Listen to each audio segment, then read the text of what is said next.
Você já olhou para o indicador PVPA e pensou, nossa, ele está abaixo de 1, essa ação deve estar barata? Pois é, esse é um dos maiores erros que os investidores também cometem. Hoje eu vou te mostrar por que esse indicador estar abaixo de 1 nem sempre é sinal de uma boa oportunidade. Além disso, eu também vou te mostrar como utilizar esse múltiplo para identificar as empresas que realmente estão sendo negociadas abaixo do seu valor patrimonial. Seja muito bem-vindo, meu nome é Caio Miles, eu sou especialista em finanças e investimentos, com ênfase na análise fundamentalista de ações, e nesse canal nós conversamos sobre todo tipo de investimento, mas é claro, com foco no universo das ações. Muita gente utiliza esse múltiplo de forma isolada e acaba caindo em armadilhas como, por exemplo, investir em empresas com patrimônio inflado ou mesmo sem retorno sobre o capital. Com o que eu vou te mostrar aqui, você vai conseguir interpretar da maneira correta este múltiplo PVPA e também como combiná-lo com outros indicadores para potencializar a sua análise. E não fazer como a grande maioria dos investidores faz,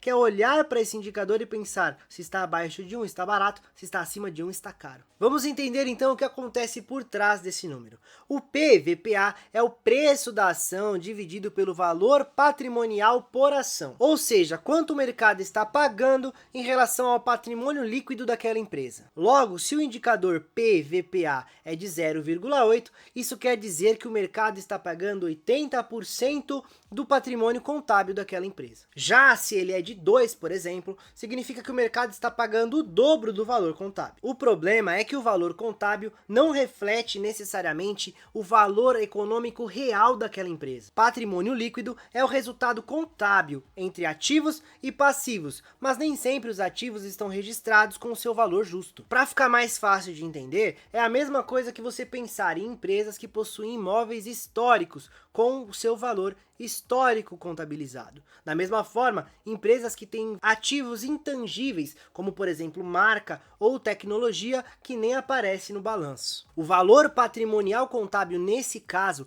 pode superestimar ou subestimar o valor real da empresa. É por isso que utilizar esse indicador de forma isolada pode não ser inteligente e, infelizmente, é onde a maioria se perde. Então, como utilizar esse indicador de forma inteligente? Bom, antes de qualquer coisa, você precisa interpretar o PVPA dentro do contexto do negócio. Primeiro, é preciso entender o que o mercado está precificando. Quando a gente tem um PVPA baixo, ele pode significar duas coisas completamente opostas. A primeira é que a ação está realmente subavaliada e o mercado está pagando menos do que deveria pelas ações daquela empresa. Já numa segunda parte, pode ser que realmente a empresa esteja destruindo o valor, e então o mercado está pagando o valor justo mais baixo. O que vai diferenciar essas duas situações é justamente o ROI, o retorno sobre o patrimônio líquido, e o lucro consistente dessa empresa. Em geral, empresas com um ROI consistentemente acima do custo de capital tendem a negociar acima do seu valor patrimonial. Isso porque criam valor, do mesmo modo que empresas com um ROI abaixo do custo de capital tendem a destruir valor, e por isso o mercado realmente vai precificá-las para baixo. Então, o PVPA não deve ser utilizado como um indicador de caro ou barato, mas sim como um indicador de qualidade patrimonial daquela empresa. Tudo bem, depois de tudo isso entendido, agora é a hora da gente entrar na prática. Como colocar tudo isso para valer já nos seus investimentos. Mas antes eu vou pedir para você se inscrever no canal aqui e deixar o seu like, porque juntos nós podemos fazer a diferença. O objetivo desse canal aqui é levar a educação financeira para as pessoas, principalmente na parte de análise de ações, porque eu acredito que pessoas que investem em ações dão mais valor ao seu dinheiro, aumentam o seu potencial de ganho e não perdem nem para a renda fixa e nem para a inflação. Pessoas com maior poder aquisitivo podem proporcionar melhores oportunidades para as pessoas que precisam, e dessa forma nós conseguiremos diminuir um pouquinho a desigualdade desse país. Eu conto com você. O primeiro passo é você calcular o preço sobre valor patrimonial por ação. Você pode fazer isso olhando lá no RI das empresas, né, que é relação com investidores ou relações com investidores, se você preferir. Você pode buscar lá e fazer a soma você mesmo, ou você pode buscar em sites que já te passam esse valor. Nós temos aí no mercado alguns sites que já mostram dentro da cotação, da página de cotação da ação da empresa, já te dão alguns desses indicadores, desses múltiplos já calculados. Caso você queira calcular, também não tem nenhum problema, eu vou te ensinar rapidinho. O que você faz? Você vai pegar o valor patrimonial dessa empresa e você vai dividir pelo número de ações emitidas da mesma.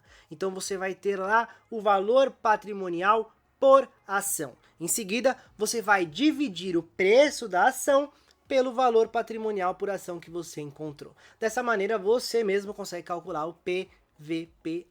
Em seguida, é hora de você analisar o ROI, o Return on Equity, que nem eu já te expliquei aqui, que é o retorno sobre o patrimônio líquido. É ele quem vai mostrar qual que é o retorno que essa empresa está dando para os acionistas, porque ele vai levar em consideração somente o patrimônio dos acionistas, que é o patrimônio líquido da empresa. Dessa forma, se o ROI for alto e o PVPA baixo, isso quer dizer que existe sim um grande potencial de valorização. Agora, se o ROI for baixo e o PVPA também for baixo, quer dizer que o mercado pode estar certo em precificar descontado. Já se o ROI for alto e o PVPA também for alto, quer dizer que a empresa pode estar precificada de forma justa também, considerando um prêmio. Em seguida, é hora de você verificar a qualidade desse patrimônio. Nem todo patrimônio é igual, então prefira empresas com ativos produtivos, capital eficiente, não com tanto endividamento. Uma boa ideia é você analisar as margens de lucratividade, elas vão te dar cada etapa do processo dessa empresa, como que está cada margem, a margem bruta, a margem EBITDA e a margem líquida. Eu vou deixar o vídeo aqui no card para você assistir depois desse daqui, que vai te ajudar também na parte da análise das margens de lucratividade. Em seguida, como um quinto passo, você deve olhar o histórico dessa empresa. Então você pode pegar ali o PVPA de 5 anos, de 10 anos, para você conseguir analisar como que essa empresa performou ao longo do tempo. Se todos eles permaneciam próximos ali, mais ou menos da mesma forma, ou de uma maneira crescente, e em um ano, no ano que você está analisando, teve uma queda, pode sim representar uma subvalorização temporária. Quer dizer que a empresa vai voltar a ser o que era antes. Mas se está decrescendo, quer dizer então que pode ser uma péssima ideia investir nessa empresa. Essa leitura histórica vai te ajudar a diferenciar uma oportunidade de uma grande cilada. Você sabe que eu sempre trago aqui nos vídeos os erros que você não pode cometer. Um deles é, ao comparar o PVPA de uma empresa com outras, se você me acompanha, você já sabe que eu falo isso em todos os vídeos, que você deve fazer comparação de empresas similares. Ao comparar o PVPA com outras empresas, não erre em comparar empresas de setores diferentes. Não se compara padaria com farmácia. Isso porque, por exemplo, um PVPA de 0,8 para os bancos é muito bom, quando para empresas de tecnologia é horrível. Então você tem que ter essa ideia de comparar as empresas com os pares, empresas similares. O segundo erro é não considerar o ciclo econômico, o contexto econômico em que a empresa está passando. Muitas vezes em momento de crise é muito normal que exista mesmo um desconto no PVPA, porque o lucro da empresa ele cai. O risco também aumenta. Então é preciso você entender se é um desconto momentâneo ou se é algo realmente um problema estrutural que aquela empresa está passando. A terceira é não ajustar o valor do patrimônio. Existem diversas empresas que passam por situações onde existe uma atualização contábil.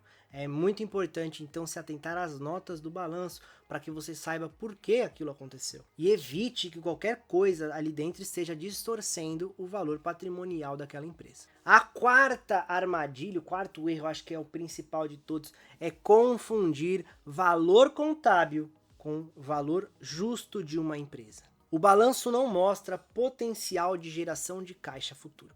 Por isso o valuation é tão importante. Por isso é tão importante descobrir o valor intrínseco da empresa, para que dessa forma você consiga ter mais assertividade na hora de olhar para o preço da ação, para entender se ele está descontado ou não. A grande lição que esse vídeo deixa pra gente então é que o PVPA ele é sim um indicador muito importante, mas ele é um ponto de partida e não um destino. O PVPA ele não vai medir preço, ele vai medir confiança de mercado. Quando o mercado paga a mais do que o valor contábil da empresa, isso quer dizer que o mercado acredita, tem expectativas de que aquela empresa tem uma gestão eficiente que vai multiplicar o capital. Quando o mercado paga menos do que o valor contábil, isso quer dizer que ele está com medo e acredita que a empresa destrói valor.